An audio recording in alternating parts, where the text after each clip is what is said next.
एक बार हम लोग अपने घर में कुछ सफाई कर रहे थे तो मैंने देखा अलमारी में एक गीता जी रखी, इतनी मोटी, बहुत पुराने समय की। उसमें नीचे लिखा था मूल्य 6 पैसे, मूल्य 1 आना। अब बताओ, इतने सस्ते मूल्य पर घर घर में गीता रामायण को पहुंचाने का कार्य जिसने किया, इस राष्ट्र में 2 संत हुए ऐसे। और आसर की बात वे दोनों ही ब्राह्मण नहीं थे, और आसर की बात दोनों ही संत परिवेश में नहीं थे। एक जयदयाल जी गोयनका, एक हनुमान प्रसाद जी पोद्दार। तो निवेदन सिर्फ ये, आज राष्ट्र में बहुत बड़े त्यागी संत हैं, स्वामी राम सुखदास जी महाराज, ऐसा निर्मल, इतना अंतःकरण, और क्या गीता पर अद्भुत उनकी पैठ। वो कहते हैं अपने जीवन में मैंने जयदयाल गोयनका जी को गुरु माना है। वो सन्यासी संत कहते हैं। तो महान तस्ते समचित्ता प्रशांता विमन्य वस्तुरद साधवो, ये साधु के लक्षण जिसमें दिखाई दें वो निश्चित रूप से संत है, और ऐसे संत की सन्निधि मुक्ति का मार्ग प्रशस्त करेगी। बेटा भरत को राज्याभिषिक्त करने के बाद महात्मा ऋषभ तो वन में चले गए, और वन में जाकर के महाराज बस वो तो बैठ के समाधि में भजन करने लगे। अब दुनिया के लोगों को चाहिए चमत्कार। 10-5 दिन तो बाबा ने बड़े प्रेम से भजन किया, ऋषभ देव जी ने। फिर पता नहीं किसी गौ चराने वाले ने देख लिया कोई समाधि लगाए बैठा है, उसने आके गांव में शिकायत कर दी। गांव में कोई हाथ दिखावे, कोई जन्म कुंडली दिखावे, कोई माथे की रेखा दिखावे, बाबा हमको ये बताओ, बाबा हमको ये बताओ। ऋषभ कहते मैं कुछ नहीं जानता माता, प्रभु का भजन करो और मुझे कुछ भी मालूम नहीं है, केवल गोविंद के नाम का स्मरण करो, और मैं कुछ भी जानता नहीं। लेकिन चमत्कार चाहिए। एक बात कहूं, शास्त्रों का अभिमत है संत चमत्कार दिखाता नहीं है, ऑटोमेटिक हो जाए तो उसका दोष नहीं है, लेकिन संत चमत्कार में विश्वास नहीं करता। एक बात कहूं, आपको सच्चे संतों का दर्शन करना है तो मेरे ब्रजमंडल में जितने संत हैं उतने कहीं हैं नहीं। ऐसे ऐसे संत ब्रज में वास करते हैं सज्जनों, जिनको पड़ोसी नहीं जानता। ऐसे ऐसे अद्भुत संत ब्रज में रहते हैं जिनको पड़ोसी नहीं जानता, और वो चाहते भी नहीं कि मुझे पड़ोसी जाने। एक बार मैं बरसाने में कथा कर रहा था, कई 2-3-4 वर्ष हो गए। तो वहां बरसभान खिरक गौशाला है, उसके परिसर में कथा थी। तो हम लोग वहीं ठहर गए, बोले 8 दिन बरसाने में वास करेंगे, राधा बाग का पानी पिएंगे। तो हम जिस स्थान पर ठहरे थे, कोई सेठ जी की कोठी बनी होगी, बगीचा, उसमें एक संत मैंने देखे। अवस्था होगी 40 वर्ष की, एकदम काले काले महात्मा, बंगाल का शरीर उनका। तो वहीं पर्णकुटी सी बनी थी, झोंपड़ी, उसमें रहते और भजन करते। अब क्योंकि हम लोग वहीं बनी बगीचे में बनी उसमें कुटी में ठहरे, तो मैंने कहा बाबा अब हम लोग 8 दिन यहीं रहेंगे, बगल में यहां कथा होगी, आप 8 दिन हमारे ही रसोई में भोजन पाना। तो मालूम है वो संत क्या बोले? बोले मैं तो ऐसे भोजन पाता नहीं। मैंने कहा तो क्या करते हैं आप? बोले मैं तो ब्रजवासियों के घर से मधुकरी मांग के लाता हूं, एक एक टुकड़ा ब्रजवासियों के 5-7 घरों से लाता हूं, और उसी को हाथ पे ऐसे रख के पा लिया, राधा बाग का पानी पी लेता हूं। मैंने उस संत के पास में 4 कपड़ों से 5वां कपड़ा नहीं देखा। एक कौपीन और उत्तरीय वस्त्र उनका सूख रहा है, एक पहन रखा है, और दिन भर भजन। मैंने कहा आप कथा में वहां पधारिए। बोले बहुत भीड़ भाड़ हो जाती है, मेरे को यहां कथा ज्यादा सुनाई पड़ती है, मैं यहीं सुनता हूं। ऐसे संत श्रद्धास्पद होते हैं। संतों के 2 रूप हैं। एक संत होते हैं जो एकांत में बैठकर भजन करके पूरे समाज के कल्याण का काम करते हैं, और एक संत वो होते हैं जो जगह जगह डोल कर घर घर भी जाना पड़े तो भी लोगों को कृष्ण भक्ति में प्रेरित करते हैं। दोनों ही वंदनीय होते हैं। ऐसे संतों का दर्शन तो भगवत दर्शन से भी श्रेष्ठ है। हाँ, ते पुनंतिरुकालेन दर्शनादेव साधव। ऋषभ ने कहा माता मैं कोई चमत्कार नहीं जानता और आप लोग मुझे माफ करिए, लेकिन लोग कौन किसने ने चमत्कार दिखाओ, ऐसे हाथ करो तो रुपया बन जाए, ऐसे करो तो कबूतर बन जाए, ऐसे करो तो चिड़िया बन जाए। ये बाजीगर है कि महात्मा? बोलो जय श्री कृष्ण। ये तो पीसी सरकार, बीएन सरकार बंगाल में घर घर में जादूगर है। संत का तो दर्शन ही चमत्कार है, जिसके दर्शन से गोविंद मिल जाए। भागवत में लिखा है तुम्हें दुख भी मिलेगा अपने कर्म से, सुख भी मिलेगा अपने कर्म से, पर संत दर्शन, संत शरणागति तो तुम्हें गोविंद से मिलाने का काम करती है। इसलिए संत दर्शन श्रेष्ठ है। और जब देखा लोग तंग ज्यादा करने लगे, कोई माला जपने ही नहीं देखा, तो ऋषभ देव जी ने इतना बड़ा पत्थर लेकर मुंह पर रख लिया, नाना धोना सब बंद, जो भी आवे सो ऐसे दिखा दो। पड़े हुए बाबा, न नहाना न धोना, ऊपरी वृत्तियां कुछ विचित्र सी बना ली। लोगों ने समझा पागल बाबा ही है क्या, नहाता नहीं धोता नहीं, ऐसी पड़ा रहता है। दूसरे दिन से चिड़िया भी नहीं गई उनके पास, भीड़ खत्म। ऋषभदेव बोले भला उस 250 ग्राम पत्थर का संसार का झंझट ही छुड़ा दिया, अब खूब भजन करेंगे। और योग के माध्यम से पांचभौतिक देह का परित्याग कर दिया। लेकिन भरत के मन में जिज्ञासा लगी, मेरे पिताश्री ने प्रभु को पाया, मैंने जीवन में क्या पाया? कर्म बहुत जरूरी है, लेकिन अध्यात्म बहुत आवश्यक है। 24 घंटे में ज्यादा नहीं तो 45 मिनट हमें रोज अपना चिंतन करना चाहिए। जिन खोजा तिन पाइया गहरे पानी पैर। अपने आप को खोजने का हम कभी प्रयास नहीं करते, अंदर जाने की हम कभी चेष्टा नहीं करते। वो संभव होगा मन की वृत्तियां अंतर्मुखी जब बने, और वो संभव होगा सत्संग के द्वारा। महात्मा भरत ने देखा कि आधी उम्र से ज्यादा मेरी निकल चुकी, अपने पुत्र सुमति को राज्याभिषिक्त करके भरत भी वन में चले आए, सर्वस्व त्याग दिया। लेकिन सावधान, हम कितने बड़े त्यागी हो जाएं, कितने बड़े महात्मा, लेकिन सावधानी हटी और दुर्घटना घटी। अब भरत ने अपना सर्वस्व त्यागा है। गंडकी नदी के पावन तट पर छोटी सी पर्णकुटी है, वहां बैठ जाते, गंडकी स्नान करते, निर्मल जल पान करते। परो रजस सवितुर्जात वेदो देवस्य भर्गो मनषेदम जजान। गायत्री मंत्र का अनुष्ठान करते, ब्रह्म गायत्री, फिर वासुदेव गायत्री का अनुष्ठान करते, फिर द्वादशाक्षर मंत्र की 200 मालाओं का जाप करते। बहुत बड़ा त्यागमय जीवन। लेकिन घटना घट गई। एक दिन स्नान कर रहे थे, कोई गर्भवती हिरणी जल पान करने को आई। बड़ी भीरू होती है हिरण। पीछे से किसी शेर की दहाड़ को सुना, भय के मारे नदी में कूद गई, जल्दी जल्दी नदी पार कर रही है। उसके गर्भस्थ शिशु ने बीच नदी में जन्म ले लिया। सुखदेव कहते हैं राजन, एक तो प्रसव की पीड़ा, दूसरे शेर का भय, दूसरी पार पे जाते ही वो तो मर गई। कंठवर जल में खड़े होकर महात्मा भरत सूर्यार्घ दे रहे थे, संध्योपासना कर रहे थे। अब उन्होंने उस बहते हुए हिरण के बच्चे को देखा, करुणा जगी आई संत के मन में। उसको गोदी में उठा करके लाए, अपनी कुटिया पर इतना बर्फीला पानी, ठंडा पानी, अग्नि जलाकर उस हिरण के बच्चे की ठंडक बुझाई, अपना कंबल उड़ाया। अच्छा किया। परहित बस जिनके मन माही, तिन कहूं जग दुर्लभ कछु नाही। लेकिन भरत जी ने बहते हुए हिरण के बच्चे को बचाया, बहुत बड़ा उपकार किया। यह उपकार सच्चा कब माना जाता? जब 10-5 दिन उसको अपने पास में रखते, फिर हिरणों के झुंड में छोड़े आते, बेटा अब तुम अपनी बिरादरी में रहो और मुझे मेरा काम भजन करने दो। ये तो सही था। लेकिन उसको नहलाते हैं, धुलाते हैं, खिलाते हैं, पिलाते हैं। धीरे धीरे धीरे धीरे धीरे इनकी उसके प्रति ममता हो गई।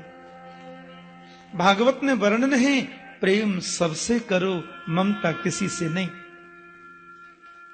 प्रेम तो मुक्ति का मार्ग प्रशस्त करता है, ममता तो बंधन युक्त है, बंधन में डालती है।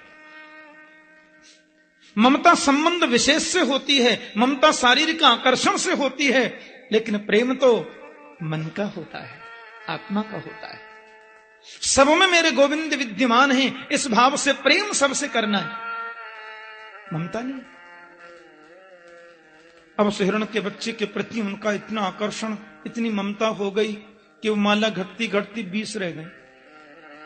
कबीर जी कहते हैं ना, आए थे हरि भजन को ओटन लगे कपास। घर छोड़ा द्वार छोड़ा भजन करने आए, इधर और बुरे फंस गए। और सुनो, हाथ में माला चल रही है, मुंह पे मंत्र चल रहा है और दिल में हिरण का बेटा बैठा है। और कभी कभी ये माला जपते और वो हिरण अपने मुंह से इनका पीठ खुजलाता तो माला छोड़ के उसको गोद में ले लेते हैं। कहते हमको पिताश्री मानता है, मैं ही तो इसका सब कुछ हूं, इसका कौन है दुनिया में। जन्म जन्म मुनि जतन कराही, अंतराम कहीं आवत नाही। मृत्यु का समय आ गया, न राम का चिंतन, न पर ब्रह्म का चिंतन, न आत्म चिंतन। बेटा हिरण करते करते मर गए। और शास्त्र कहते हैं अंतिम समय तन्मयता से जिसका चिंतन ज्यादा करोगे उस शरीर में तुमको जाना पड़ सकता है। जरूरी नहीं है, लेकिन हो सकता है ऐसा। और ये हिरण बन गए।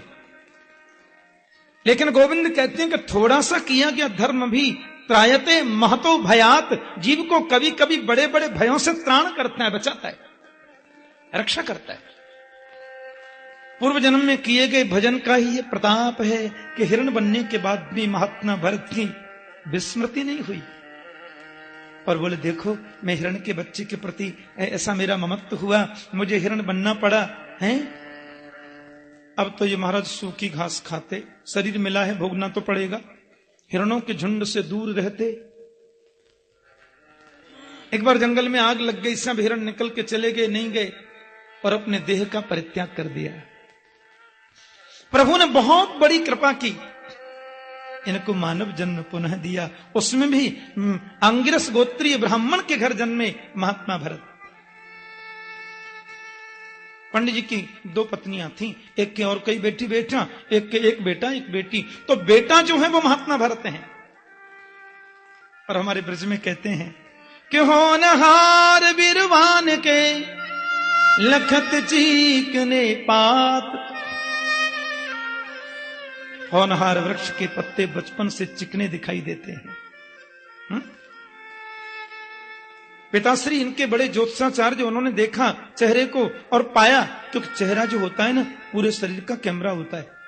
हाँ, आदमी कितने पानी में, वो चेहरे को देखने से पता चल जाती है कितना पढ़ा लिखा है, कितना विद्वान है, कितना बनावटी है, कितना सच्चा है, कितना प्रेमी है, ये उसके चेहरे पर लिखा होता है। ऐसा वर्णन है शास्त्र में। पिताश्री ने देखा इस बालक के चेहरे की आभा, इसकी मस्तिष्क की रेखा बताती हैं कि यह बहुत बड़ा विद्वान होगा। भरत जी ने सोचा आपने बहुत बड़ी कृपा कर दी है, मुझे मानव जन्म दे दिया है, एक क्षण भी अपने जीवन का बर्बाद अब जाने नहीं दूंगा। अब तो कनेक्शन उधर ही जोड़ करके रखना है, संकल्प ले लिया। पिताश्री ने इनके कान में गायत्री मंत्र दिया। गायत्री मंत्र माइक पर बोलना मना है ना? हाँ, गायत्री मंत्र माइक पर नहीं बोलना चाहिए, वेद का सर्वोच्च मंत्र है। कान में मंत्र दिया और कहा पुत्र अब 2 घंटे में ये मंत्र मुझे याद करके तू सुना दे। भरत जी बोले आज यदि मैंने मंत्र सुना दिया तो कल कहेंगे अब सत्यनारायण की कथा याद कर लो, फिर कहेंगे अब गृह शांति याद कर लो, फिर कहेंगे यजमान के बेटा हुआ है नामकरण कराया, फिर कहेंगे उनकी शादी है तो शादी पढ़ाया, ब्राह्मण का कार्य। मुझे लगता है कि जिससे मैं बचना चाहता हूं कहीं फिर न फंस जाऊं। 4 महीना में भी एक मंत्र पिताजी को रट के नहीं सुनाए, जानते सब थे, सब मालूम है। पिताजी बोले मेरी ज्योतिष कभी निष्फल तो नहीं हुई, पर यहां फेल हो रही है। मेरा विचार कहता है ये बहुत बड़ा विद्वान होगा, इसका आचरण कहता है कि ये बिल्कुल जड़ है, इसलिए नाम ही जड़ भरत रख दिया। बोलिए जड़ भरत जी महाराज की। ऐसा निर्मल जीवन, दुनिया पागल कहे परवाह नहीं, दुनिया कुछ बोले मालूम नहीं, सारी दुनिया रूठे एक तू न रूठा चाहिए है? भाई लोगों ने कहा पिताजी तो पधार गए, माटी का मथुना हमारे लिए छोड़ गए, काम नहीं धंधा नहीं, पड़े पड़े बस जन क्या करता रहता है, खेत पे जाके रखवाली करो। खेत पे जाके भी समाधि लग गई, खेत की मंड पे बैठ के चिड़िया सारे खेत को खा गई। भाइयों ने कहा हमने तुमको इसलिए भेजा था कि आंख बंद करके बैठ जाना, जाओ यहां से। घर से निष्कासित कर दिया, चले गए। कहां जाना है मालूम नहीं, कहां रुकना है मालूम नहीं। मैं नित्य हूं, मुक्त हूं, सिद्ध हूं, चिन्मय हूं, शाश्वत हूं, अविनाशी हूं। ये चिंतन करते करते जिसका मन आत्मा पर केंद्रित हो जाए उसके देहाध्यास की निवृत्ति हो जाती है। और देहाध्यास निवृत्त हो जाने के बाद में उसी को अवधूत वृत्ति भी बोलते हैं, ध्यान देना। फिर गुलाब की माला पहनाओ तो कोई असर नहीं, 2 मुट्ठी बालू फेंक दो तो कोई असर नहीं, वेद के मंत्रों से स्तुति गा दो उसकी तो भी कोई असर नहीं, और 10-5 अशुभ वाक्य बोल दो तो भी कोई फर्क नहीं। ऐसी वृत्ति बन जाती है। एक 4 अंगुल की कौपीन के अलावा शरीर पर कोई वस्त्र नहीं, बड़ा हृष्ट पुष्ट गठीला बदन है। चाह गई चिंता नशी मनुआ वे परवाह, जिसको कछु न चाहिए सोई शाहंशाह। वर्णन आता है भीलों ने पकड़ लिया इनको, माता जी की बलि देंगे। मां बोली मैं कभी बोलती हूं क्या किसी की बलि दो?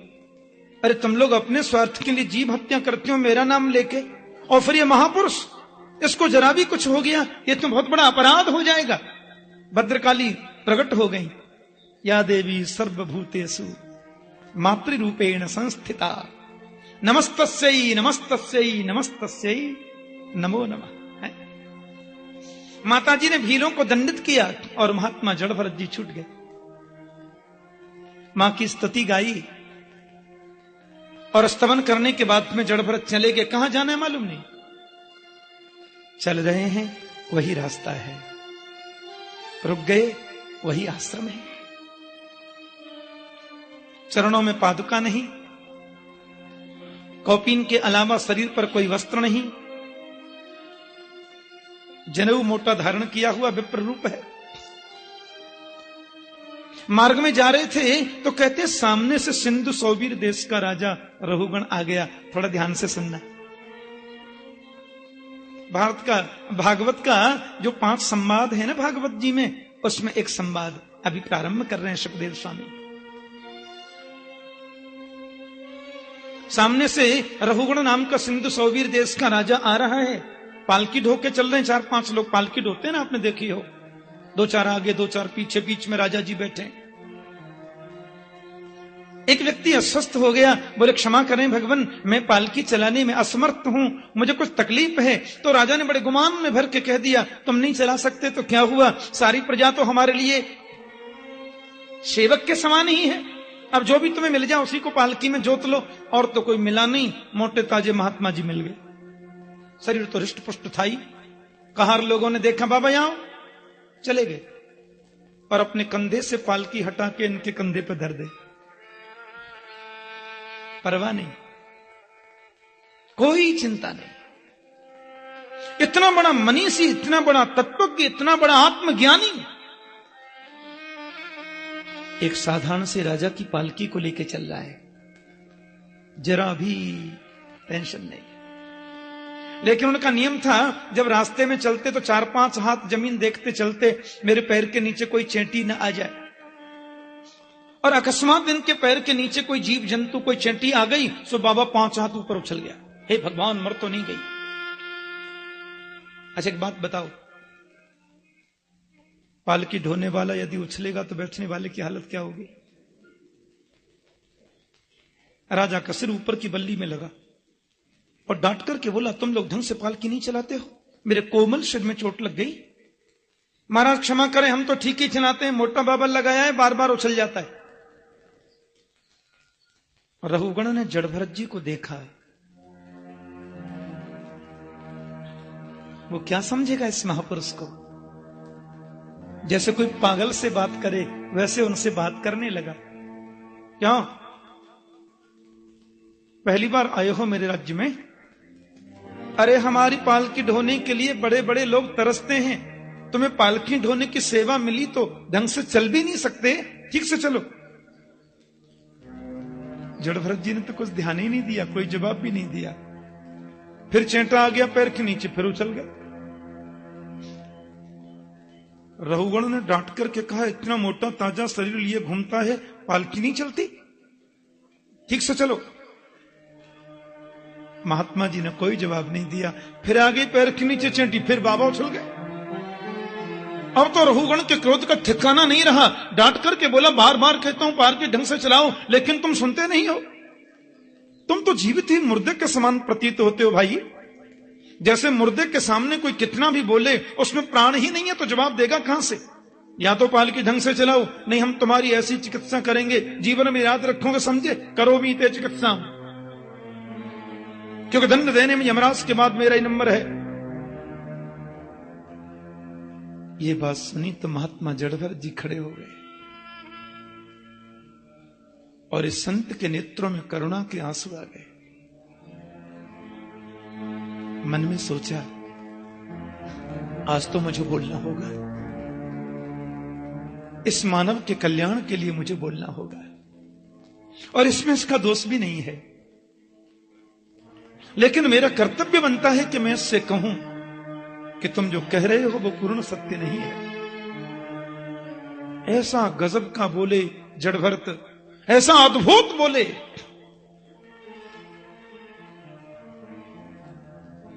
महाराज, 3-3 आसन नीचे बिछे हों और 2-2 माइक लगे हों, आप जैसे परम स्नेही भक्तजन प्रेम से सुन रहे हों, तो 3 घंटे का कोई 30 घंटे भी नॉन स्टॉप सुना जा सकता है। लेकिन पालकी कंधे पर लगी है और पालकी में बैठने वाला व्यक्ति अपमान पर अपमान कर रहा है। ऐसी विषम परिस्थिति में उसको आत्मोपदेश करना जड़भरत जी के अलावा किसी और के बस की बात तो नहीं है। और जो उपदेश किया है महात्मा श्री ने, राजन आपकी बात मेरी समझ में नहीं आई। आपने कहा कि मुझसे पालकी नहीं चलती। पालकी चलाना तो मेरा धर्म है ही नहीं। जो चलता है उसको श्रम होता है, मैं कभी चलता ही नहीं। जो चलता होगा उसको श्रम होता होगा, जो चलता नहीं उसको श्रम क्यों? दूसरी बात, आपने मुझसे कहा कि बड़ा मोटा ताजा शरीर लिए घूमते हो, पालकी नहीं चलती। तो स्थौल्यम कार्श्यम आधय व्याधयश्च क्षुत्रिडभयम कलिरिच्छा जराच निद्रारतिर्मन्युरहं मदस्सुचो देहेन जातस्य हि मे न सन्ति। मोटा होना, पतला होना, यह शरीर का धर्म है। आधय व्याधयश्च, आधी व्याधि का होना, यह शरीर के धर्म है। भूख लगना, प्यास लगना, यह प्राण का धर्म है, ध्यान देना। निद्रा, तंद्रा, भय, ग्लानि, क्रोध, हर्ष, विषाद, ये सब मन और बुद्धि के धर्म है। मैं शरीर नहीं हूं, मैं प्राण नहीं हूं, मैं मन नहीं हूं, मैं बुद्धि नहीं हूं, तो आप कैसे कह सकते हैं कि मैं मोटा हूं कि दुबला? आपने तीसरी बार मुझे डांट करके कहा कि तू जीवित ही मुर्दे के समान है, पालकी नहीं चलती। कि जीवन मृतत्वम नियमेन राजन आद्यंत मध्यस्थ विकृतस्य दृष्टम। जीना और मरना ये शरीर का धर्म है, मेरा नहीं।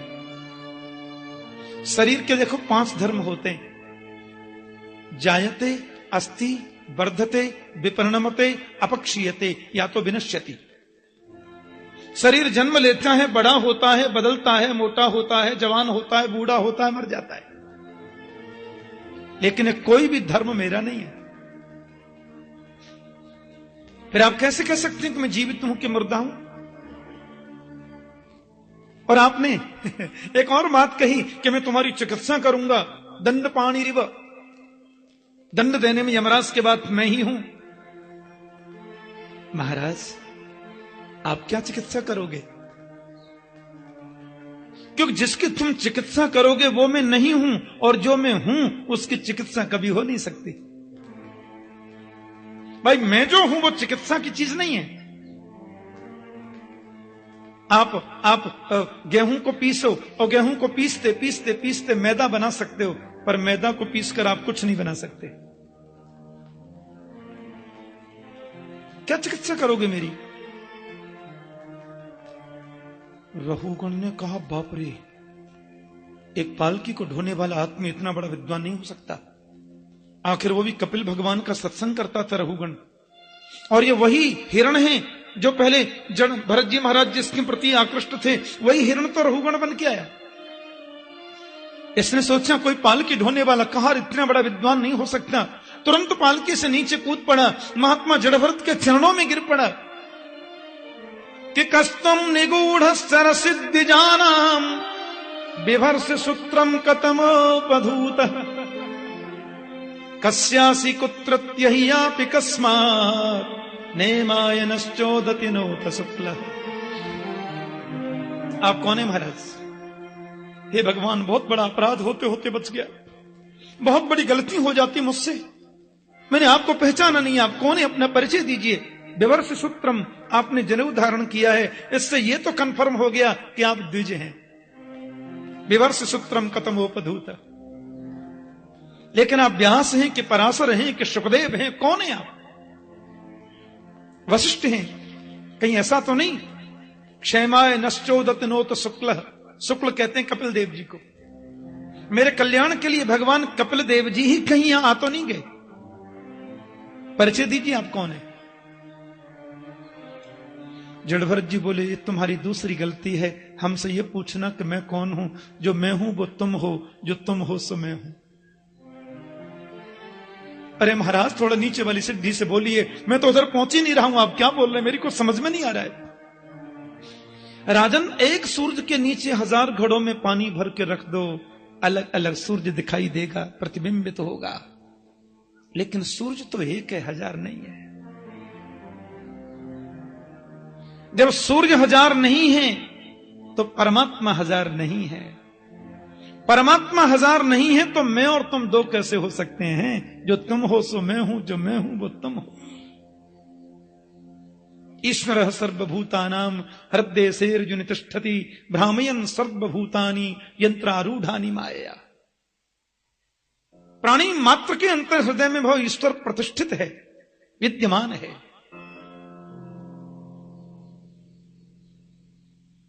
आत्मा निर्विकल्प है, निर्विशेष है, निरीह है, अविनाशी है, अपरिवर्तनीय है। मरने जीने का तो प्रश्न ही नहीं उठता।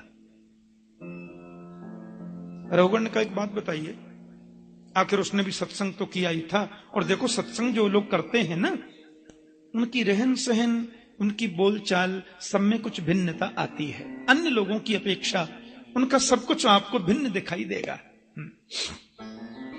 तो रघुगण ने पूछा, महाराज जी एक बात बताएं, ये शरीर का संबंध किससे है? बोले शरीर का संबंध इंद्रियों से। इंद्रियों का संबंध किससे? बोले इंद्रियों का संबंध मन से। मन का संबंध किससे? बोले मन का संबंध तो आत्मा से ही है। रघुगण ने तुरंत बात पकड़ ली। बोले स्थाल्यग्नितापात पयसोभिताप तत्ताप तत्तंडुल गर्भरंध्री। महाराज जी एक बात बताइए, हमने चूल्हे में अग्नि जलाई, अग्नि के ऊपर बर्तन रखा, बर्तन में मान लो दूध या पानी कुछ डाल दिया और उसमें चावल डाल दिए। अब अग्नि जब हमने जलाई तो अग्नि का संबंध बर्तन से है, बर्तन गर्म हुआ। बर्तन का संबंध उसमें पड़े हुए दूध से है, तो मान लो दूध गर्म हुआ। अब दूध का संबंध उसमें पड़े चावल से है, तो पहले चावल का बाहरी भाग गर्म हुआ, फिर तंडुल गर्भरंधी, फिर तंडुल अंदर से गर्म हुआ और भात बन के तैयार हो गया, या तो खीर बन गया। अरे महाराज, शरीर का संबंध जब इंद्रियों से है तो शरीर का कष्ट इंद्रियों को मिलेगा। इंद्रियों का संबंध मन से है तो तकलीफ मन को होगी, और मन का संबंध अन्योन्याश्रित होने से आत्मा से है, तो शरीर पर आने वाली तकलीफ आत्मा को क्यों नहीं होगी?